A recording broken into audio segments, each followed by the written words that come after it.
Hello guys, and welcome to episode 30 of Jack Reads. Wow, I can't believe I have reached 30 episodes already.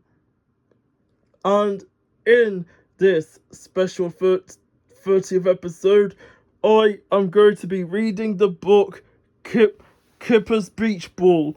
And so, let's continue on with the book. And so, here is the book, which is Kipper's Beach Ball.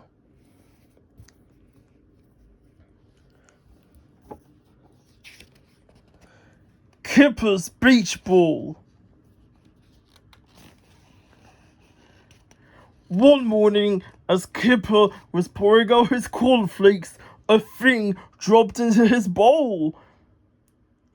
A colourful, wrinkly sort of thing. Kipper picked up the thing and looked at it. He sniffed it. It had a nice, plasticky sort of smell. It was quite exciting, really, except that Kipper had no idea what the wrinkly, plasticky thing might be.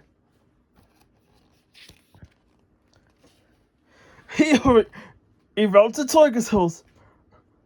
"I got a free gift in my cornflakes," he said. Tiger was unimpressed. "Oh, I've been collecting them for weeks," he said. "I've already got the penguin rubber that goes on the end of your pencil, the wind-up shark that goes in the bath, and 2 jumpy frogs. They're just for fun. The only one I haven't got yet is the ball." "Is the ball? What's yours then?"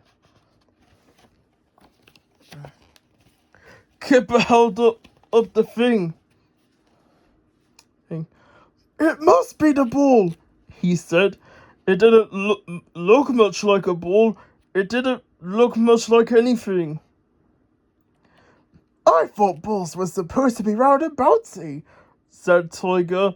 Kipper bounced the thing, or rather he didn't, because the thing just hit the floor with a little plop, and no bounce at all. It lay there looking colourful, but useless.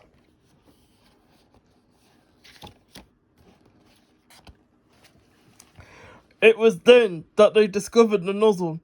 "Oh," said Tiger, You're meant to blow it up. This isn't just an ordinary ball, it's a beach ball."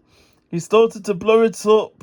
He blew and blew and blew until he became giddy and Kipper had to take over.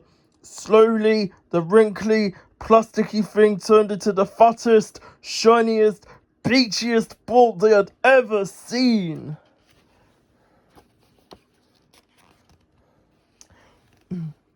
"Whoa!" said Kipper. He bounced the ball as hard as he could. "Wow! Wow!" said Tiger.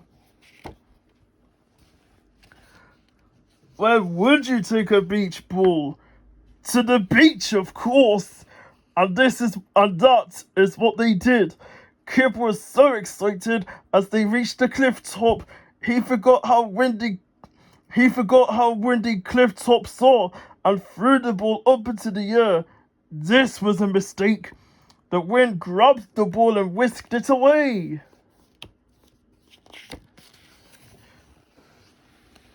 It sailed out over the beach, circling in the air, making the seagulls squawk.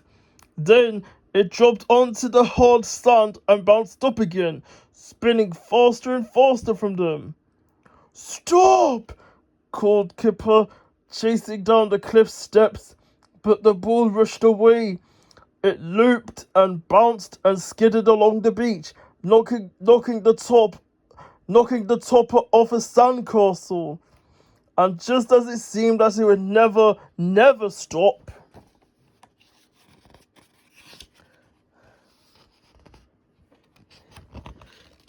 the sea grabbed it, and for a moment it stopped spinning as if to catch its breath before a wave whooshed up the beach and sucked it out into the surf.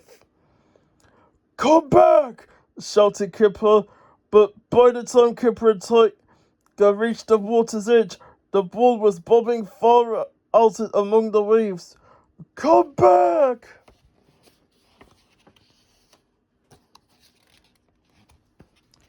And strangely, the ball seemed to do as it. And strangely, the ball seemed to do it as it was told. For at that moment, a great breaking wave came looming up behind it, flicked it up onto its nose like a seal, and began bringing it back to the beach. It's coming! It's coming! Screamed Tiger. Get ready, Kipper!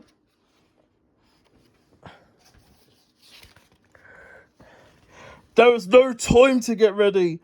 Kipper just hurled himself at the ball as the giant wave crashed onto the beach. He grabbed and disappeared in a great splash of foam and water.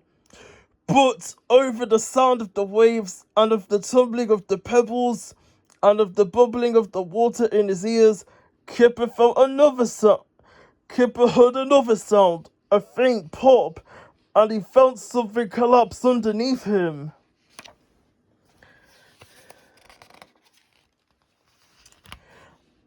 As Kipper lifted his beach ball out of the water, it seemed to give a sigh, and slowly it became a wrinkly thing again. It sort of died, he said to Tiger, which made them both laugh. They tried blowing it up again, but the big split on one side let the air out as fast as they could blow. Kipper noticed that it smelled more plasticky than ever, which for some reason made him feel suddenly sad. We could always buy some more cornflakes, suggested Tiger. So they hurried home to buy more cornflakes and ran all the way to Kipper's house with 6 whole boxes, which they emptied straight onto the floor. But all they found were 3 penguin rubbers, 2 wind-up sharks, 1 jumpy frog, and lots of cornflakes. Over the next 3 weeks, Kipper ate nothing but cornflakes. Cornflakes for breakfast and cornflakes for dinner too. But there was no beach ball, and in the end, Kipper stopped looking. Even so, each time he gets a new box of cornflakes, Kipper sniffs the box before opening it, just in case there is a nice, plasticky sort of smell coming from inside. The end.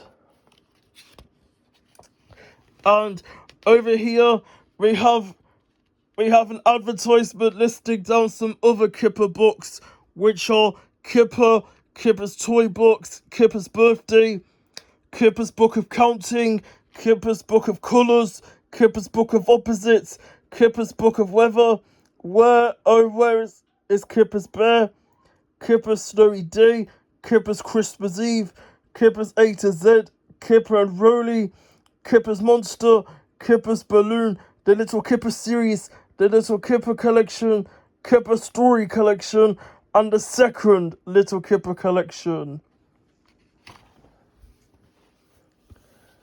The free gift in Kipper's cornflakes turns out to be the fattest, shiniest, beachiest ball he has ever seen. But how long will it last? The end. Well, guys, I hope you've enjoyed that story. Thank you all so much for watching, and I'll see you next time for another video. Bye bye.